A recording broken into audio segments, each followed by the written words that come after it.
Hi guys, I'm Blessing and this is my favourite teddy, Bertie.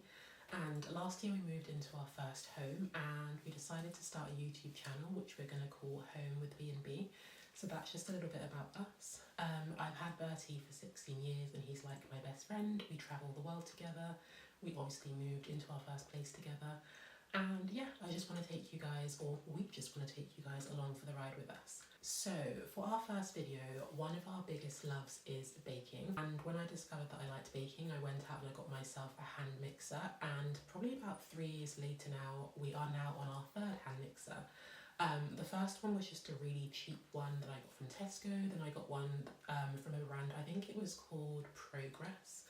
And that one lasted for just under a year and it packed up very recently. So I thought it was about time that I treated myself to a better quality one. And that is the Laura Ashley hand mixer. So for our first video, I'm just going to be unboxing this for you guys, telling you a little bit about its pros and cons. Obviously this will be like a first kind of impression because I haven't used it yet. I'm thinking I might do a little review as well, so I might bake some cookies.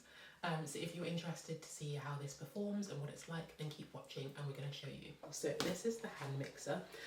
It is usually $59.99, but I got it from TK Maxx for $39.99, which I was really pleased with because that's like a £20 saving. So let's open it up and see what you get inside the box. So this is the box all opened up, and the first thing that you get when you open it is this lovely storage bag, which you can see at the top. It's just a drawstring bag and it's got two compartments. One side you put the mixer attachments and the other side you put the mixer itself. And it's got the Laura Ashley branding on it, as you can see. Next up, you've just got an instruction manual with all the usual care instructions, storage, safety, etc. That's pretty self-explanatory, so we'll just pop it to one side for now. Moving on, you've got the mixer attachment. So you've got two dough hooks and two paddle attachments. And that is what those look like. And then the last thing inside the box is the bit that I was probably most excited to see, and that's the body of the hand mixer itself.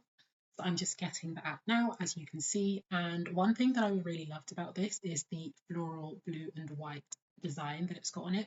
I am obsessed with everything blue and white, as you can probably tell from my kitchen, which you'll see shortly, and also from the outfit that I've got on as well. I just think it's so pretty and so vintage and so gorgeous. And basically, if I were a hand mixer, this is what I'd like to look like. Okay, so we're now in the kitchen. We have put on our baking gear. So let's go and test this thing out. So here I am using the hand mixer to mix the butter and sugar together. My butter was a tiny bit cold, which is why it started off a bit crumbly. But after a thorough mix, it came together really well, and the hand mixer, I must say, was an absolute pleasure to use. On my old hand mixer, the numbers go from high to low, but on this one, they go from low to high. So I kept trying to turn it off and then accidentally turn it up to full speed, which was a little bit annoying, but that's just something I'm sure I'll get used to over time. When the butter and sugar were combined, it was time to crack my egg and pop that in, along with a little bit of vanilla extract. And then after that was all in, I just continued mixing as usual until everything was combined. So in terms of the way the hand mixer feels, I will say it's very lightweight, which is lovely. It's lighter than my previous one. This one is 300 watts. My previous one was 250 watts. And like I said before, it was just really easy to use, super simple and super practical as well. The final part of the baking process was to add in the dry ingredients. This bit I didn't actually use the hand mixer for, just because the recipe said to fold in the dry ingredients by hand. And that's what you can see me doing here with my spatula. Last but not least, I added in the chocolate chips. Then I created little balls out of the dough using my cookie scoop. And once I'd done that, I was then ready to put them into the oven. And all I had to do was wait for them to be ready. And then with a little bit of patience, after what felt like the longest 12 minutes of my entire life, I was able to get them out of the oven, and this is what they looked like freshly baked. Okay, so the cookies are beautifully baked and they're just on a cooling rack at the minute. So I thought it'd be the perfect opportunity to just sit down and tell you guys what my first impressions of the hand mixer are. So overall, I love everything about it. I absolutely love the design. I think it's beautiful, but I think it's one of the few things that I found in terms of kitchen appliances that is style and substance. Obviously, the thing that drew my eye to it was the beautiful floral print. I think it just mixes really beautifully. One of the key differences that I noticed from comparing it to my previous hand mixer, which I still have, So I did say that one had packed up. It does still work, but the thing that's wrong with that one is that when I mix with it, both of the whisk attachments kind of catch on each other, and then it just makes this really horrible noise. So I've been using it for a few months now with just one of the whisk attachments, which, as you can imagine, is very inefficient, which is why I decided to get this one. But anyway, the great things that I loved about it, it seems to have a really beautiful build quality. Like, you can really feel that a lot of thought and time and effort has been put into the design. And in terms of the buttons, they're just so much easier to move than my old one. Like, they kind of glide when you're trying to change the speed of the hand mixer. And my previous one, I almost felt like I had to force the buttons down a little bit. I'm not sure how many watts my old one is. This one I've just checked, it's 300 watts. And for something that is quite a powerful hand mixer, I mean, I don't have that much experience with hand mixers, but I can tell that it's more powerful than the one that I first bought from Tesco that was like £10. It's a lot quieter, which I was really surprised by.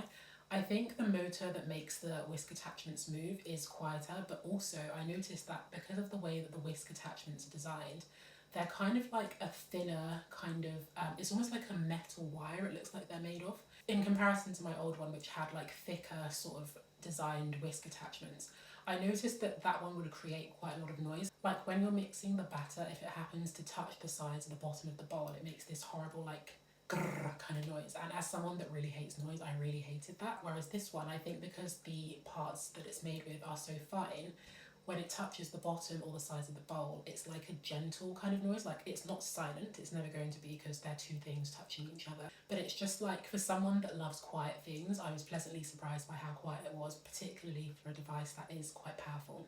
I did, just for the fun of it, try all 5 speeds. I didn't use it at any of the speeds apart from the medium speeds, that's number 3, for any length of time.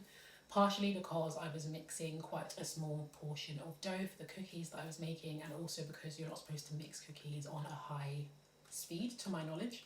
But it did seem to perform really well at all of the speeds that I tried it at, and it was obviously louder the higher the speed was that you were using, but I still wouldn't say that it was kind of painfully noisy in a way that my old one is. One thing that I loved about it is that the bottom is flat, which for those of you that are more experienced with baking than I am, you might think that's standard. But I remember the first hand mixer I ever got didn't have a flat bottom, which meant that when you tried to put it down on the countertop, it would topple over, and I found it extremely irritating. So I'm just really glad that they put that into consideration, because I love pretty things, but we also love a bit of practicality over here, and I really love that they just combined the two together. Last thing that I wanted to talk about was the eject button. I think they're pretty standard when it comes to hand mixers. Every single one that I've had has had one of those.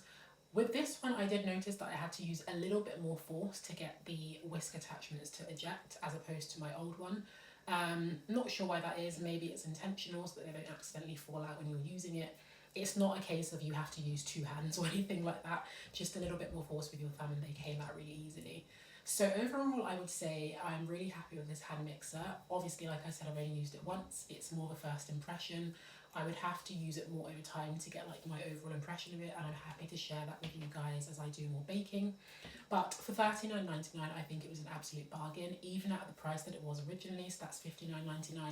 I personally think it is worth that price, and I'd had my eye on it for quite a while, but I just thought £60 was quite a lot of money to spend at once. But now that I have used it, particularly because it does come with a 2-year warranty, I think you just get that extra peace of mind so that if anything does go wrong with it, you've got 2 years to kind of, you know, get your money's worth and get a replacement. Thank you so much for watching. If you are still watching thus far, I really appreciate it. If you're interested in more videos from our channel, then please do subscribe and like this video as well. I haven't quite decided the direction we're going to take this channel in. I'd love to do more product reviews as we buy more things, just general things that we're getting up to around the house, like cozy vibes, as obviously we're going into autumn now. Seasonally, we could do like gardening content, that kind of thing. If there is anything in particular that you guys would like to see, please do leave it in the comments below, and we'd love to make a video for you. Thanks guys for watching, and we're going to go and taste some of our tasty cookies now. So we're going to say bye. Say bye. Bye. Bye guys.